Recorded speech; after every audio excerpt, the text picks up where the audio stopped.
Hello guys, welcome back to our channel. இன்னைக்கு நம்ம சேனல்ல சாப்டர் 1 எக்ஸசைஸ் 1.4 ஓட கண்டினியூஷன் தான் வந்து பார்க்க போறோம். என்ன क्वेश्चन கொடுத்திருக்காங்க அப்படி நம்ம வந்து பார்த்தோம்னா if a is equals to p q r s, b is equals to m n q s t and c is equals to m n p q s, then verify associative property of union of sets அப்படினு சொல்லி கொடுத்திருக்காங்க. So இதை தான் நம்ம proof பண்ணலாமா? Okay, இப்போ நமக்கு associative property for யூனியனுக்கு என்ன ஃபார்முலா நமக்கு தெரியும் எழுதலாம். ஃபர்ஸ்ட் அந்த ஃபார்முலாவை நம்ம இங்கே எழுதிக்கலாம்.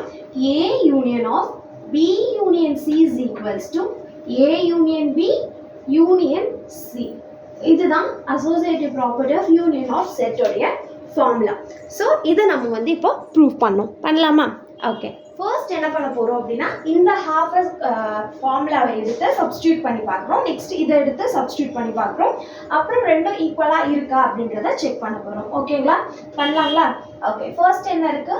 ஏ union of B union C தான் பண்ண போகிறோம். இதை எல்ஹெச்எஸ்ன்னு எடுத்துக்கலாமா? Okay, so first B union C நம்ம ப்ராக்கெட் உள்ளே இருக்கிறத கிளியர் பண்ண போகிறோம்.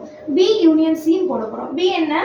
M N Q S T union of M N P Q and S, ரெண்டுத்தையும் யூனியன் பண்ண போகிறோம். So M N P Q S and T. இப்போ என்ன பண்ண போகிறோம்? ஏவை யூனியன் பண்ண போகிறோம். So A union of B union C. Already A value என்ன? P, Q, R and S. Union of B union C என்ன இருக்கு? M, N, P, Q, S and T. So இது எல்லாத்தையும் join பண்ணி எழுத போறோம். M, N, P, Q, R, S and T. So LHS கண்டுபிடிச்சிட்டோம். A union of B union C கண்டுபிடிச்சாச்சு. இதே போல நம்ம அதுக்கும் கண்டுபிடிக்கலாமா? ஓகே ஓகே, இப்போ RHS என்ன? A union B of C. So first என்ன பண்ணோம்? A union B கண்டுபிடிக்கணும். கண்டுபிடிக்கலாமா? A வேல்யூ என்ன? P, Q, R, S and B value என்ன? M, M, N, Q, S and T. So ரெண்டுத்தையும் யூனியன் பண்ணோம்னா M, N, P, Q, S, R, S and T. Now என்ன பண்ண போறோம்? A union B பண்ணிட்டோம். இப்போ union C பண்ண போறோம். So A union B union C அப்படின்னு போட்டோம்னா A union B என்ன? M N P Q R S T. Union of C value என்ன?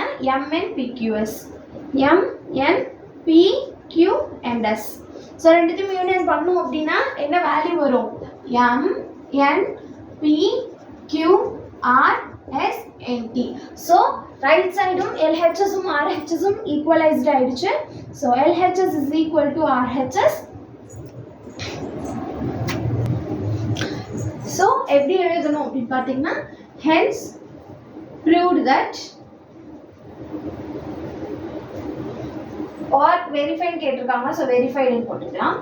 Hence verified that